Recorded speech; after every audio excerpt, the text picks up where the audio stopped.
Ketemu lagi kita di Pusbang Berbincang, berbagi ilmu untuk semua. Kali ini kita melanjutkan diskusi kita beberapa waktu yang lalu dengan Bapak Dwi Purnama, Sarjana Hukum, Magister Kenotariatan. Ya. Beliau adalah Kakanwil BPN Provinsi Jawa Tengah. Kali ini Pak Dwi, kita akan bercerita terkait hal-hal teknis yang menjadi beban target kita di Kementerian Agraria Tata Ruang, Badan Pertanahan Nasional, yang dalam penetapan target itu kita, budaya organisasi kita melalui kesepakatan-kesepakatan di Rakernas, di Rakernis, seperti itu Pak Dwi. Ya. Dan target-target yang sudah ditetapkan itu tentu masing-masing provinsi di seluruh Indonesia melaksanakan dengan timnya. Dan Pak Dwi sebagai pimpinan utama, hierarki pertama dalam kepemimpinan di Kanwil BPN Provinsi Jawa Tengah, jumlah personilnya berapa total semua Pak Dwi? Jumlah personil yang kita kelola di Jawa Tengah itu, kalau di Kanwil itu PNS-nya ada sekitar 112. 112 di Kanwil saja? Kanwil, P3K-nya 7, PPN-nya 8. Total seluruh Kantah dan Kanwil? Yang di Kantah itu PNS-nya 1.793. 1.700 loh. Ya. P3K-nya 202, PPN-nya 2044. Jadi totalnya? Ya, kalau kita hitung total ya 3.000-an. 3.000-an. Ya, tetapi ASN-nya lebih kecil daripada PPN-PN dan P3K. Nah, ini yang sebetulnya bagaimana nanti meregulasi supaya ada transfer knowledge. Kalau namanya PPN-PM itu kan sementara ya.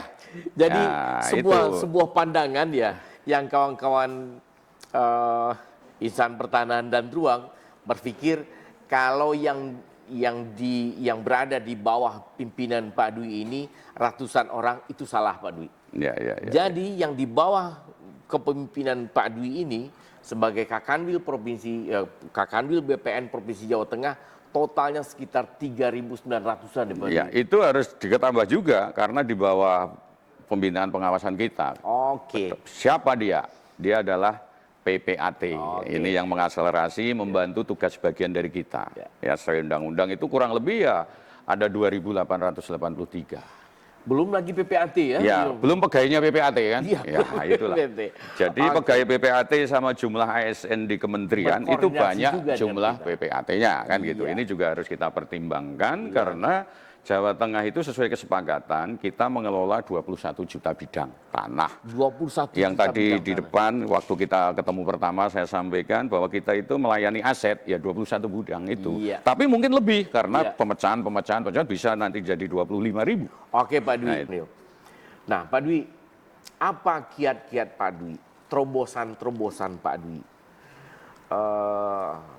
Konsep-konsep baru yang kedepannya mungkin akan menjadi, ya tentu saja akan menjadi rujukan bagi kawan-kawan di seluruh Indonesia terkait kegiatan-kegiatan strategis kita di kementerian seperti PTSL sejak tahun berapa Pak Dwi? 2017. PTSL, reforma agraria, redis ya, dan ke target-target yang lain, pengadaan tanah dan lain sebagainya, bahkan sampai sengketa ya Pak Dwi ya.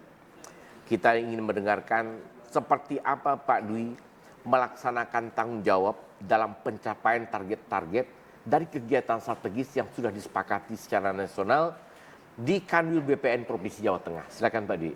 Ya, jadi saya jabatan eselon 2 ini kan yang kedua ya. Kalau dulu kita di tataran direktur itu sebagai perumus kebijakan. Sekarang kita di daerah, kalau perumus kebijakan itu ya terhadap tusi tertentu. Misalnya saya di pendaftaran tanah ya membuat regulasi-regulasi tentang pendaftaran tanah. Kalau sudah di daerah ya regulator. Ya, jadi memang regulator itu kan pusat, pembuat aturan kebijakan itu kan pusat. Nah, setelah duduk jadi Kanwil tentu beda tusi. Ya, artinya kita nggak bisa bicara lagi terkait dengan tusi pada saat direktur. Karena kita mengampu semua kegiatan yang jadi kesepakatan tadi disampaikan oleh Pak Kemudian ya tentang target apa yang harus dicapai, kan gitu kan. Misalnya kayak PTSL, sesuai kesepakatan PTSL di Jawa Tengah itu yang disepakati bidangnya 21 juta lah kurang lebih. 21 juta. Bidang ya, yang sudah terdaftar sampai saat ini 20.257 bidang, ya 20 juta lah. Sisa berapa lagi itu? Ya, sehingga kan sebetulnya hanya tinggal sisa 1,6 juta bidang. Nah, ini bisa nggak kita selesaikan di tahun ini? Kalau melihat jumlah dengan target, mungkin target kita tahun ini itu kurang lebih ya sekitar bidangnya itu sekitar 814-an ribu. Nah, sehingga kalau kalkulasi angka hampir tercapai. Tapi melihat perkembangan bahwa ada pemecahan-pemecahan bidang, sehingga Kanwil BPN itu nanti akan mencapai mungkin tidak 21,6 lagi, tapi mungkin bertambah. Sehingga selesai target itu mungkin akan kalau yang kita sepakati kan 21,6 juta. Tapi kemungkinan ini ada pecahan bidang-bidang baru karena fragmentasi pewarisan kan itu kan, sehingga bidang-bidang itu menjadi pecah. Sehingga kemungkinan nanti ada yang belum terselesaikan, nanti akan kita selesaikan di tahun 2025 sisa-sisa itu. Jadi kalau Kanwil berikutnya dong ya. Tentu itu. Kalau dari sisi target bidang itu terkait dengan PTSL. Di Jawa Tengah tadi memang mengelola hampir 3.000. Kecuali itu juga terhadap PPA itu hampir 2.000 lebih yang kita kelola. Lah ini kan di bawah pengawasan kita dan ini juga masuk di dalam tata layanan kita. Di kita sekarang kan ada 7 layanan priority. Ya, ini berlaku kan semua 35 kantah. Kemudian nanti ada target dari 35 kantah ini yang paling jadi unggulan Pak Dwi yang jadi gini, dari 35 kantah itu targetnya itu yang 2 kantah itu kan sudah menjalankan sertifikat elektronik. Sudah kota lengkap itu kota Tegal. Sudah 2 kota lengkap di sini Pak Dwi ya? Ya, sudah kota Tegal sama kota Surakarta. Dan nanti menginjak progres terkait dengan tahun ini itu ada target kabupaten kota lengkap itu. Kemarin pertama itu kita ditargetkan 13. Tapi ada target tambahan menjadi 7. Sehingga kita ada 20 tahun ini. Mudah-mudahan bisa. Jadi tahun ini target Jawa Tengah untuk mencapai kota lengkap 20 kota lengkap. Ya, lanjut Pak Dwi. Lah mengenai kegiatan-kegiatan terkait dengan kota lengkap, kabupaten lengkap. Ini kemarin kita sudah rakerda di Jawa Tengah, sudah kita sepakati. Nanti ada timeline, ada yang Juni harus selesai, ada yang Agustus, ada yang ini dari 20 itu. Dan itu sudah disepakati loh. Sudah disepakati dengan teman-teman kantah. Itu tentu terkait juga dengan pembiayaan dari pusat. Dan Pak Dwi dan kawan-kawan di Jawa Tengah optimis itu tercapai. Insya Allah kita tetap itu. Nah, kemudian kami juga di dalam menjalankan pelaksanaan ini memang selalu saya tanamkan kalau ada masalah, permasalahan, diskusikan secara intern. Jadi sering, jadi sejak saya kasih pun kalau ada permasalahan saya tentu harus koordinasi dengan intern. Ya, kalau intern nggak selesai ada perlu kebijakan dari ekstern, ya ekstern juga harus kita gandeng. Contoh PTSL misalnya. Keberhasilan PTSL itu tidak hanya di BPN sendiri. Ya, karena instrumen atau dokumen itu kita perlukan dari instansi lain. Perlu jadi dukungan. Ya, jadi gini Pak, itu ada Inpres nomor 2 tahun 2018. Itu sebetulnya menginstruksikan kepada semua unit departemen untuk mendukung PTSL itu sebetulnya kan PSN. Jadi bukan tusi kita aja, tapi perlu daya dukung. Karena di sana produk PTSL itu perlu pajak. Ya perlu koordinasi kalau bisa BPADB ya dikecilkan atau dibebaskan. Ya perlu suplai anggaran yang tidak masuk dibiayai oleh kementerian atau Bank Dunia karena kita PTSL dapat support dari Bank Dunia juga. Ini mempercepat juga progres itu. Sehingga koordinasi demikian itu memang sangat penting. Dukungan dari pemerintah daerah. Jadi bukan target-target PTSL. Ya, tidak bisa kita jalankan dengan sendiri. Sehingga kolaborasi, koordinasi keluar itu sangat menentukan. Sangat menentukan di dalam penyelesaian target hampir PTSL. Sama dengan kebijakan reforma agraria. Ready ya Pak Dwi. Kalau reforma agraria memang di dalam Perpres yang terakhir, Perpres 62, GTRA itu sekarang dibentuk di tingkat kabupaten, ketuanya ada bupati. Ya, di tingkat sehingga provinsi ketuanya gubernur. Ya.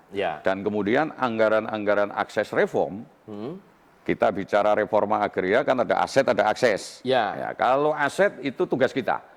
Tentu kita biayai dengan DIPA kita. Kalau akses, kolaborasi. Nah, kalau akses itu di kita sebetulnya hanya fasilitator. Benar. Nah, sebetulnya ini menurut saya sisi kelemahan kita. Sisi kelemahan kita ya karena hanya sebagai fasilitator, mengkoordinir, mengini, tapi dari sisi anggaran memang kita nggak tersedia. Mungkin kegiatan akses terkait kegiatan UMKM, peternakan, pertanian itu memang nggak ada di tusi kita. Lah mungkin ini kita terkait dengan reforma agraria itu harus menggandeng memang benar-benar dari pemerintah daerah. Kalau bisa lah itu daerah setiap bupati menganggarkan untuk akses. Lah, asetnya yang kita yang menyelesaikan, tapi ini bentuk dari kolaborasi. Gitu. Dan bukan berarti juga kita karena itu bukan domain kita, kita meninggalkan kesepakatan-kesepakatan yang sudah kita capai secara bersama-sama dalam tim GTRA ini ya Pak Dwi ya. Nah lanjut Pak Dwi, setelah GTRA apalagi kegiatan-kegiatan yang sudah ditargetkan secara nasional dan Pak Dwi dan tim yang jumlahnya 3.900 lebih tadi laksanakan di Jawa Tengah ini. Jadi untuk reforma agraria sebetulnya setelah saya menjabat itu akhir 2021 sampai sekarang itu sudah kita laksanakan reforma agraria penyelesaian sengketa konflik itu di Bandungan itu hampir 178 hektar. Selesai, kita redis, kita akses reformkan, berkoordinasi, kemudian penyelesaian di Blora yang sengketa antara aset Pemkot sama yang dikuasai masyarakat, kemudian di Cilacap itu terhadap Bong Cina itu juga kita selesaikan, pemilik kita kasih yayasannya, kemudian yang dikuasai masyarakat kita redis, kemudian juga di Pemalang itu tanah yang sebetulnya sudah tidak dikelola kita rediskan semua kepada masyarakat petani. Ya tinggal aksesnya ini perlu tetap kita kolaborasi terus karena apa gunanya setelah aset jadi cuma asetnya dijual, tidak diberdayakan, tidak masuk akses.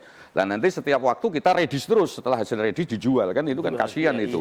Artinya negara sudah turun, bagaimana mengelola akses ini itu yang perlu perhatian sama dengan program transmigrasi setelah transmigrasi dijual kan gitu ya. Tapi bukan gagal juga sih ya. Perlu pengawasan lah, paling enggak pembinaan di situ. Oke.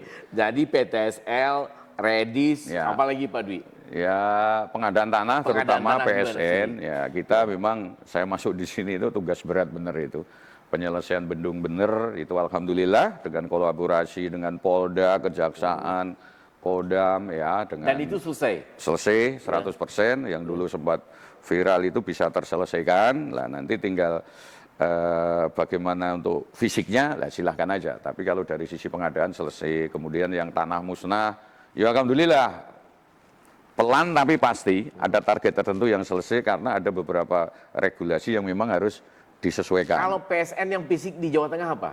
Banyak kali ya? Jalan tol Bendungan itu. Yang paling banyak jalan tol Bendungan yang sekarang kita anukan. Kawan-kawan insan pertahanan dan ruang, saya melihat ekspresi Pak Dwi setiap dia cerita tentang capaian target itu, ada kepuasan gitu loh. Atau penangan saya aja. Dengan yakin itu tercapai, itu tercapai, itu tercapai. Jadi kita semua melihat ketika apa yang sudah dibebani jadi tanggung jawab kita semua, dan targetnya tercapai, enak ya sampai ini Pak Dwi ya? Ya begini Pak, kita tetap upaya. Kadang-kala begini, regulasi itu belum mendukung. Artinya harus kita cari jalan keluarannya, ya gitu. Sampai mundur perpres, muncul ini kan regulasi di dalam pengadaan tanah. Jadi Pak Dwi memformulasikan kebijakan lokal juga dong di sini. Oh iya. Terkait dengan tanah musnah itu kita meregulasi pada saat saya jadi Kakanwil. Dan itu dibenarkan secara yuridis sepanjang tidak bertentangan dengan regulasi di atasnya gitu Pak. Iya. Oke. Artinya kan gini Pak, integritas itu sebetulnya kan esensi filosofi dari kepedulian kita Oke. Kalau kita layanan pertanahan, hak masyarakat, ya kepedulian kita terhadap hak-hak yang ada dalam masyarakat. Oke. Kalau memang itu ada legalitas, ya itu harus kita selesaikan. Ya. Kalau belum ada regulasi, ya kita sampaikan. Sehingga nanti muncullah legalitas untuk menyelesaikan itu. Iya. Sehingga apa yang kita lakukan memang sesuai dengan aturan apa yang digariskan mainnya di dalam peraturan perundang-undangan. Ya. Pak Dwi menarik sekali. Terakhir ini Pak Dwi ya. Hal yang ironis sekali. Orang berpikir kita di BPN ini Pak Dwi ya, melaksanakan pekerjaan dengan enjoy segala macam. Dan saya secara personal atau jangan-jangan saya yang salah Pak Dwi ya. Ya.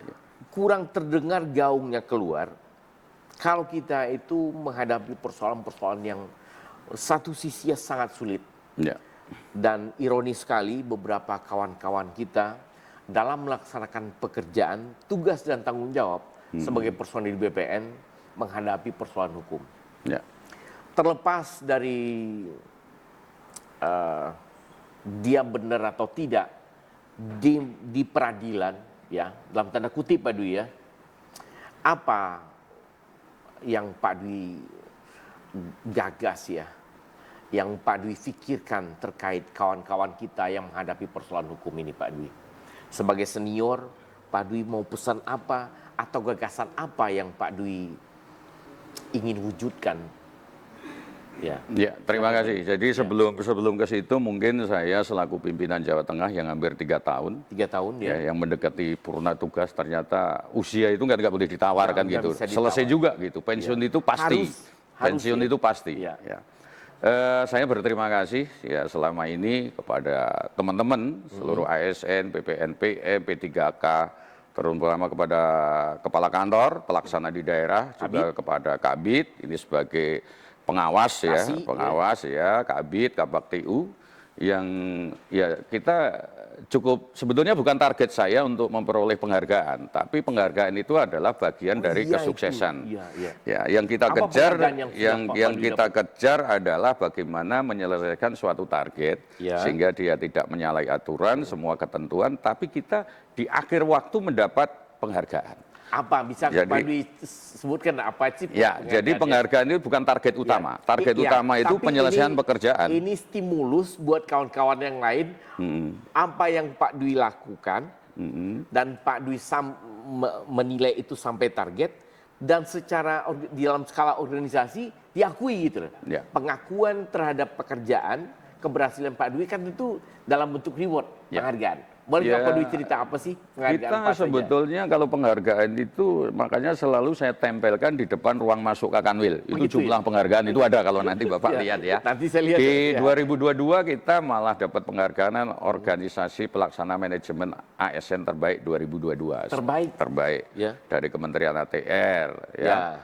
Terbaik 1 mitra pensertifikatan tanah wakaf dari BI. Banyak lagi di 2023 penghargaan pencapaian target terkait dengan penanganan mafia tanah. Ya, itu kita dapat juga 2023. Dari kementerian juga. Ya, terus dari 2024 yang sedang berjalan ini kemarin waktu raker itu. Oh ya, rakernas itu ya alhamdulillah kita berdiri sampai 3 kali. Juara 1 lagi. Ya, pelaksana pengadaan terbaik tanah dari Menteri ATR.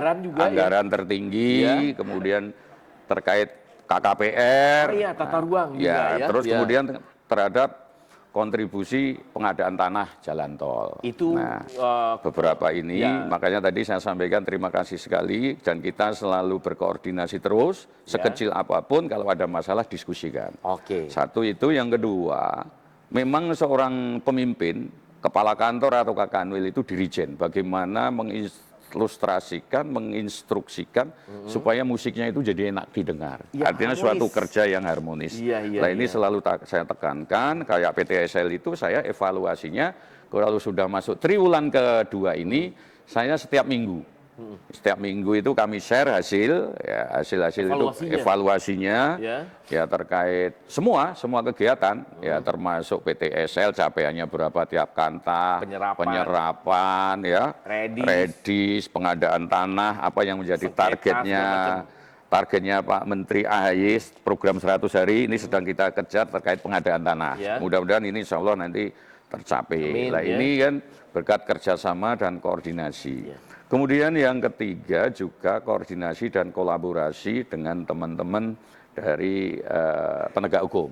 Nah, yang tadi ini, itu, ya, kawan-kawan yang menghadapi persoalan hukum, Pak Dwi mewacanakan apa?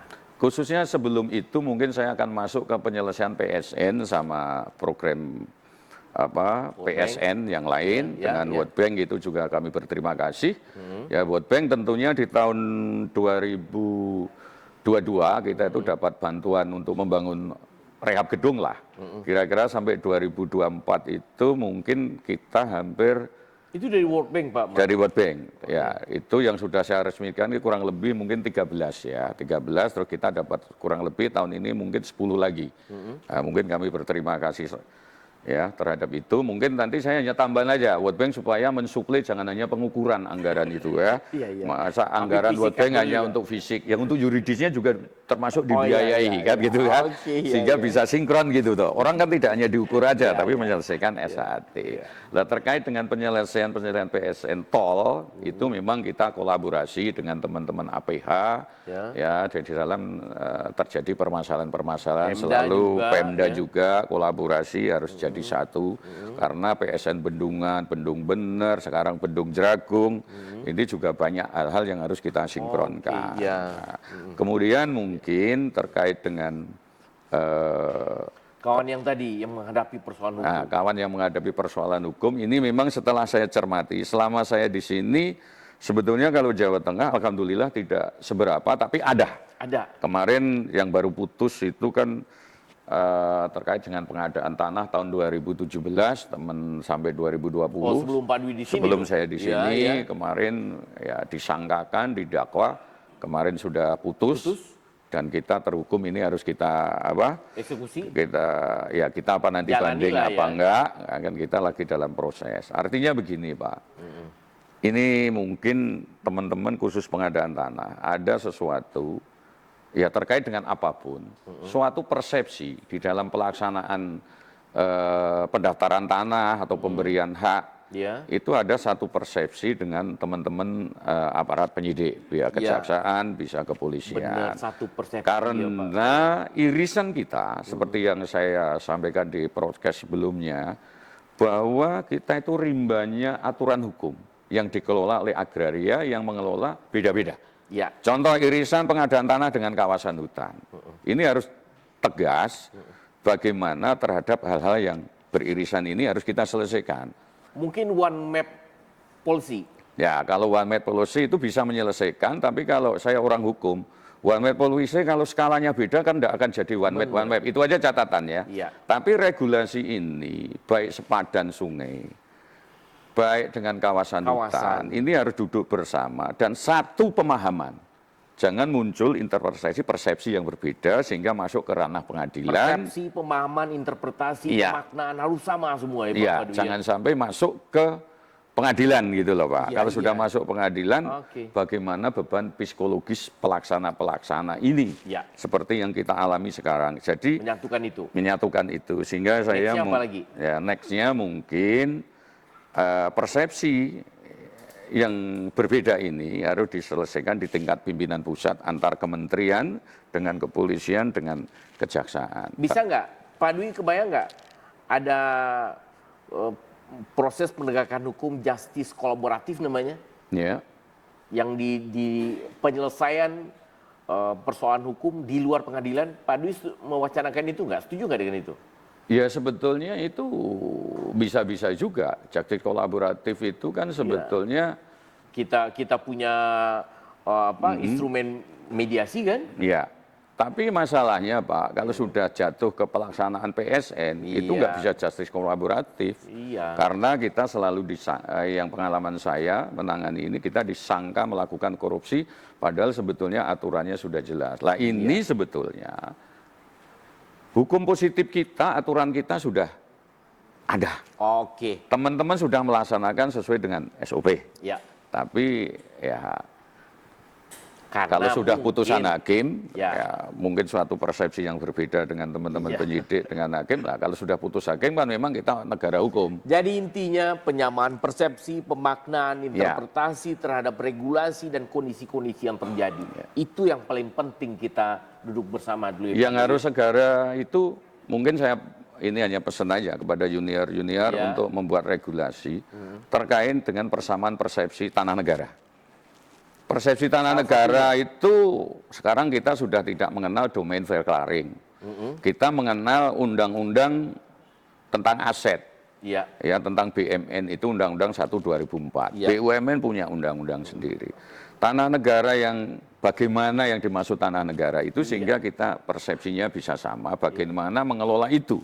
Jangan sampai kita melaksanakan tapi justru disangkakan, diduga dan dihukum berdasarkan itu, tetapi kita sebetulnya sudah menjalankan hukum positif. Dan ujung-ujungnya ada kerugian negara di sana dan penuntutannya dengan tindak pidana. Itu satu tanah negara. Yang kedua terkait dengan sepadan sungai, sepadan pantai, sepadan danau. Ya, supaya tidak menjadi batas semu, batas kawasan hutan, supaya jangan semu juga. Itu harus dilanditkan nanti dengan skala yang sama, supaya teman-teman pelaksana itu bisa lega gitu loh. Jangan memandang persepsi dari BPN, dari instansi lain memandang dari persepsi lain. Ini harus duduk supaya batas itu tidak imajiner, semu, itu harus tegas ya terhadap itu. Dan pada kenyataannya memang ketika kita bicara delineasi, itu kita bicara tentang garis yang semu. Garis yang tegas itu kan memang ada di peta cuman. Ya kan Pak Dwi? Pak Dwi ya. Kemudian mungkin yang ketiga terkait dengan perlindungan hukum bagi teman-teman kita yang sedang menjalani pemeriksaan baik lidik, sidik maupun disangkakan, yang ditahan, yang sudah menjalani itu bagaimana? Apa yang kepikiran Pak Dwi mewacanakan membentuk badan kah atau apa? Ya paling tidak dengan melihat perkembangan teman-teman sekarang ya dalam ratusan loh di Indonesia sekarang. Di Indonesia itu banyak yang terkena kasus demikian. Paling tidak ada tim advokasi yang mendampingi. Mungkin kalau ada tim advokasi ya levelnya ya minimal eselon 2 lah. Jangan eselon 3 karena dia harus mampu mengorganisir. Karena di sana mengkomunikasikan. Jadi harus mempunyai jejaring atau link yang memadai untuk penyelesaian masalah. Karena disiapkan juga perlu anggaran juga di sana untuk pembelaan, suatu pendampingan hukum. Ini kasihan teman-teman kita yang sudah pensiun tapi disangkakan dijatuhi hukuman. Ini kan kasihan, Pak. Termasuk kayak saya sendiri kan bingung juga ini mau pensiun. Yang kita pikirkan sekarang, kita pikirkan sekarang itu hanya berdoa. Ya mudah-mudahan kita selamat sampai liang kubur. Mudah-mudahan ya. Itu yang kita harapkan. Karena jangan lupa teman-teman junior, kerja Bapak Ibu sekalian itu meninggalkan jejak dan itu bisa di-tracing dan itu seumur hidup sampai ke liang lahat. Nah, oleh karena itu pesan saya keempat, kalau bisa segera memang sistem publikasi positif itu segera. Tapi memang diperlukan resiko, anggarannya dari mana? Konkretnya apa? Ya kalau publikasi positif, ya sistem publikasi pendaftaran positif itu bahwa produk kita nggak bisa diganggu gugat. Tapi publikasi positif itu tidak menghalangi orang menggugat. Hanya mengalihkan siapa yang menang perkara, itu apakah dia akan dikembalikan hak-haknya melalui ganti rugi, melalui asuransi, atau disediakan oleh pemerintah. Karena ini bentuk perlindungan bagi kita. Sekarang saya melihat kalau ngumpulin staf-staf itu pada cemas. Rasa kecemasan itu yang menyebabkan jadi keraguan-raguan dalam mengambil keputusan. Sehingga itu sangat-sangat diperlukan. Itu yang sedang dialami. Jelas kalau dan berdampak terhadap kecepatan atau percepatan dalam pelayanan kita kepada masyarakat. Ya, itu artinya kalau SOP cepat berarti memang harus tepat juga kan? Cepat kalau nggak tepat kan kita yang sengsara hasilnya kan? Artinya pelaksana yang jadi masalah. Sehingga mungkin ya saya hanya menyampaikan aja pusat itu sebagai regulator, ya. Kanwil itu bisa sebagai pengawas, regulasi, sama pelaksana juga. Kantah itu sebagai pelaksana. Lah ini teman-teman di daerah itu harus mendapatkan perlindungan hukum yang benar-benar firm, sehingga orang nggak khawatir. Saya sekarang yang khawatir, yang saya pikirkan produk saya di sana gimana ya? Menjelang mau ini, mungkin nanti kalau Bapak Ibu yang menyusul itu mungkin berpikir, kecuali yang tidak pernah menjadi leader benar-benar pelaksana, Kanwil atau Kantah, itu santai-santai aja mereka. Tapi yang benar-benar jadi pelaksana karena tadi selama hukumnya itu sistem publikasi negatif yang bertendensi positif, itu masih ada ruang-ruang sulit untuk menjas pekerjaan kita itu salah. Padahal kita udah selesai dengan SOP. Tapi itu semua memang di setiap institusi ada oknum. Kalau menstreanya memang tidak benar ya sudah. Oknum ya? Oknum, gitu loh Pak. Itu artinya bagi teman-teman yang memang berbuat baik, yang menurut analisa baik, ya sesuai dengan hukum positif untuk pendaftaran tanah ya tetap harus kita lindungi. Mudah-mudahan, menurut saya harus seperti itu. Ya, demikian diskusi kita dengan Pak Dwi. Jadi waktu kita kalau cerita tentang apa yang sudah dilakukan dan kedepannya apa yang dicita-citakan panjang banget ya Pak Dwi ya. Tapi mudah-mudahan kita nggak bisa selesai hanya menitan, tapi perlu discussion memang. Kita berharap pada sisi-sisi lain kita Pak Dwi kita diskusi berbagi pengalaman. Kalau perlu ya prosesnya itu interaktif. Kalau Pak Dwi ke Jakarta, mampir ke Cikeas, kita berbincang-bincang dalam podcast Pusbang Berbincang, berbagi untuk semua. Demikian kawan-kawan Insan Pertanahan dan Ruang, kita akhiri perbincangan kita dengan orang yang luar biasa, Bapak Dwi Purnama, Sarjana Hukum, Magister Kenotariatan, Kanwil BPN Provinsi Jawa Tengah.